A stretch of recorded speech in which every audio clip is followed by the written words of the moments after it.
bonsoir, je suis le professeur Amir, chef de service d'anatomie pathologique du CHU Mustapha à Alger. Donc là, je dois vous parler aujourd'hui du rôle du pathologiste dans la prise en charge donc, du cancer du poumon. Il est connu que le cancer du poumon, c'est le premier cancer, la première cause de mortalité par cancer dans le monde et en Algérie. En Algérie, il représente le deuxième cancer après le cancer colorectal. Le pathologiste, donc devant un cancer du poumon, va recevoir un prélèvement. Souvent un prélèvement de petite taille, que ce soit une fibroscopie, donc un prélèvement lors d'un geste fibroscopique, ou bien une biopsie transpariétale à travers la paroi thoracique, donc une biopsie pulmonaire. Devant ce tissu qu'on nous envoie, le pathologiste donc, va le traiter. Il y a plusieurs étapes techniques qui vont permettre donc d'obtenir une image histologique. Et devant cette image histologique, le pathologiste doit porter le diagnostic de certitude de cancer.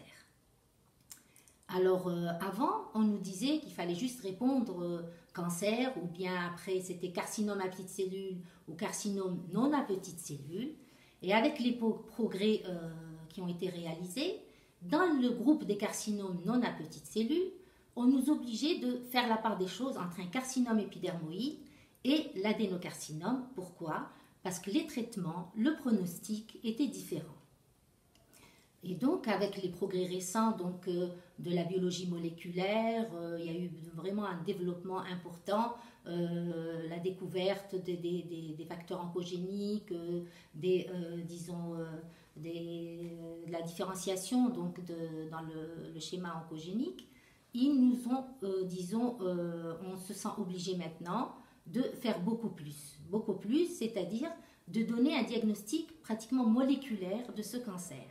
C'est-à-dire que parmi ces adénocarcinomes, on doit dire ceux qui doivent être traités de telle ou telle façon et comment. Parce qu'il y en a qui présentent des mutations, d'autres des transcrits de fusion.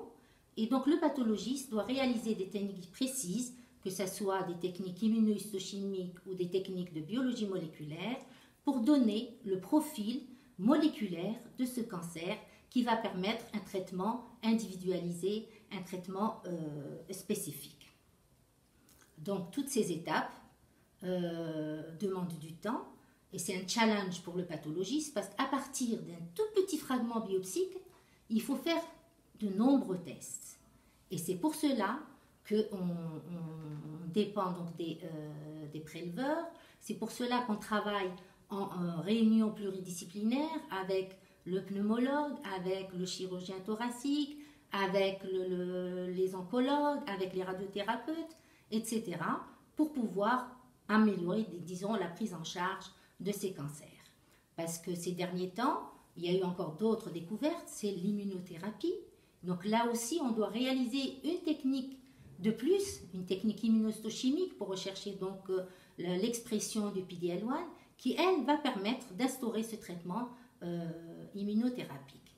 Donc tout ça, c'est vraiment un challenge pour les pathologistes parce qu'on a de tout petits fragments qu'on doit vraiment exploiter du mieux qu'on peut pour pouvoir donner tous ces résultats et permettre un traitement donc ciblé, un traitement individualisé pour chaque patient. Donc voilà, le souci chez nous, c'est que ces techniques ne sont pas diffusées à travers le territoire national, notamment les techniques de biologie moléculaire.